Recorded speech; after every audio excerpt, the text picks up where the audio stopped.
St. Damien opened in 1988 and serves as Haiti's only free pediatric hospital. We see the malnourished children here, and we know that we're helping them to gain some weight. It's the little things that we see that make the difference. And a difference Molly Hightower pledged to help make by volunteering 12 months of her life. But it sounds like she left a mark on this. She did, especially with our abandoned children. She gave them lots of loving. That all came to a shocking halt when the earthquake hit.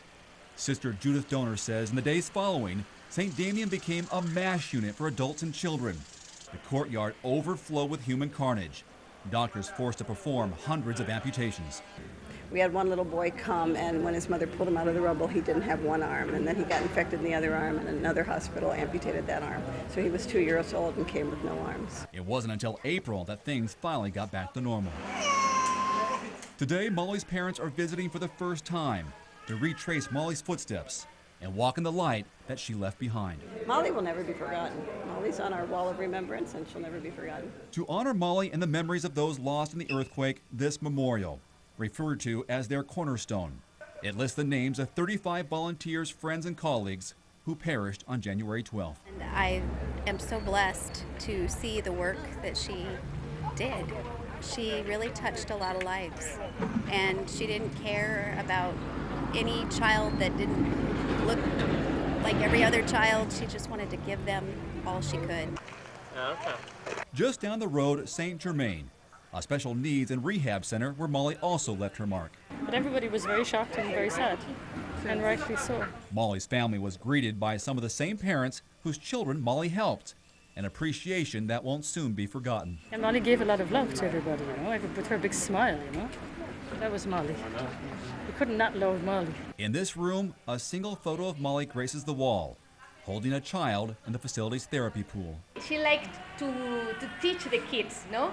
So she was working as a teacher and also in the swimming pool, teaching them to swim. In this room, Molly would help with arts and crafts projects. This room is significant?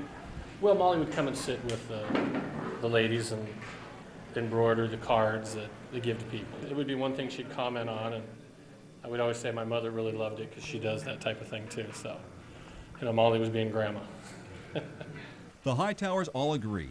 Molly was able to see the beauty in the most difficult of situations. You can just see the love of the children right away, and they were drawn to her, and we were drawn to them. It's just beautiful. That's what Molly came here to do, is work with the children. The most touching and moving experience, a performance organized by the children.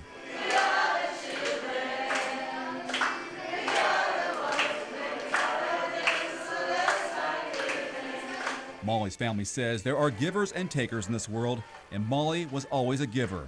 Always gave you a smile. Always made you feel like you were the most important person in the room. A presence still felt today. A presence the family says they see in the smiles of the children she cared for. It's a connection that she made here and that we're trying to make and keep the connection with her.